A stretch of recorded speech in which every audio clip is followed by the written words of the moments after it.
Olá, jovem estudante, tudo bem?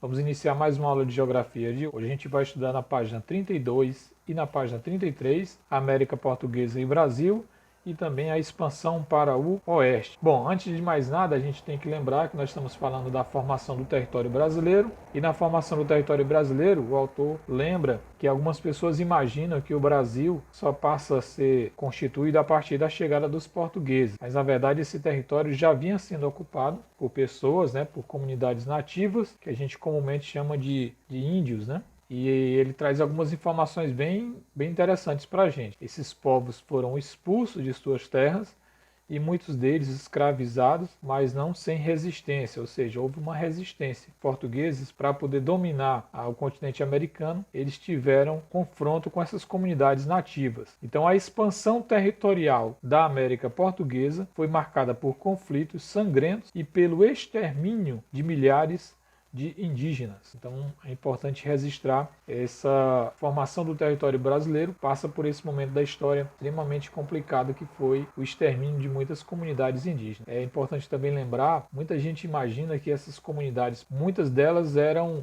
comunidades pequenas que viviam isoladas em florestas, e nem sempre isso é verdade. Havia muitas comunidades que já desenvolviam muito conhecimento na agricultura, na matemática, no estudo dos astros, então já existia um desenvolvimento tecnológico e econômico já bem desenvolvido em muitas dessas comunidades. A primeira ação de Portugal para evitar invasões estrangeiras e administrar essas terras foi em 1534 a criação das chamadas capitanias hereditárias. As capitanias hereditárias eram porções de terras, a área foi dividida em porções de terra, e essas terras, esses lotes de terra, eram concedidos pela coroa portuguesa para os seus donatários. Aqui na imagem tem algumas dessas capitanias hereditárias, que eram faixas de terras dividindo o território. E essas terras eram cedidas para os donatários. Quem eram esses donatários? Os donatários eram pessoas que recebiam da coroa portuguesa a posse dessa capitania hereditária. Então era o dono. Ele tinha amplo poder político e administrativo sobre esse território, sobre esse espaço que estava sendo construído. Então nós temos aí alguns pontos importantes na construção desse espaço geográfico. O Tratado de Tordesilhas, que foi assinado em 1494, que dividia as terras recém-descobertas, recém-conquistadas entre Portugal, do lado leste, e Espanha, do lado oeste. Então o Tratado de Tordesilhas dividia o Brasil entre Portugal e Espanha. Aí vem outro ponto importante, as capitanias hereditárias, 1534, onde o território brasileiro conquistado pelos portugueses foi dividido em faixas de terra, chamada de capitanias hereditárias.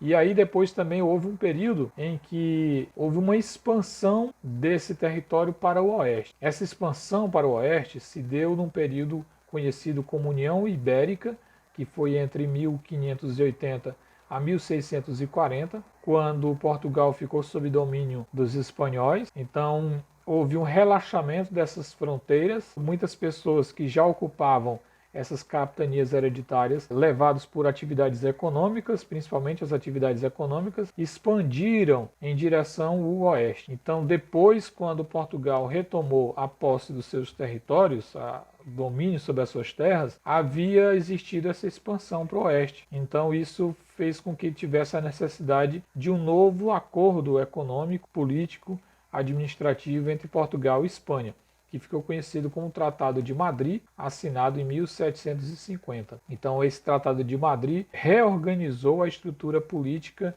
administrativa sobre o território recém-descoberto entre Portugal e Espanha. Então a formação do território brasileiro passa também por esses momentos e muito relacionado à atividade econômica. A gente vai ver sobre essas atividades econômicas em aulas posteriores, ok? Por enquanto é isso, até a próxima.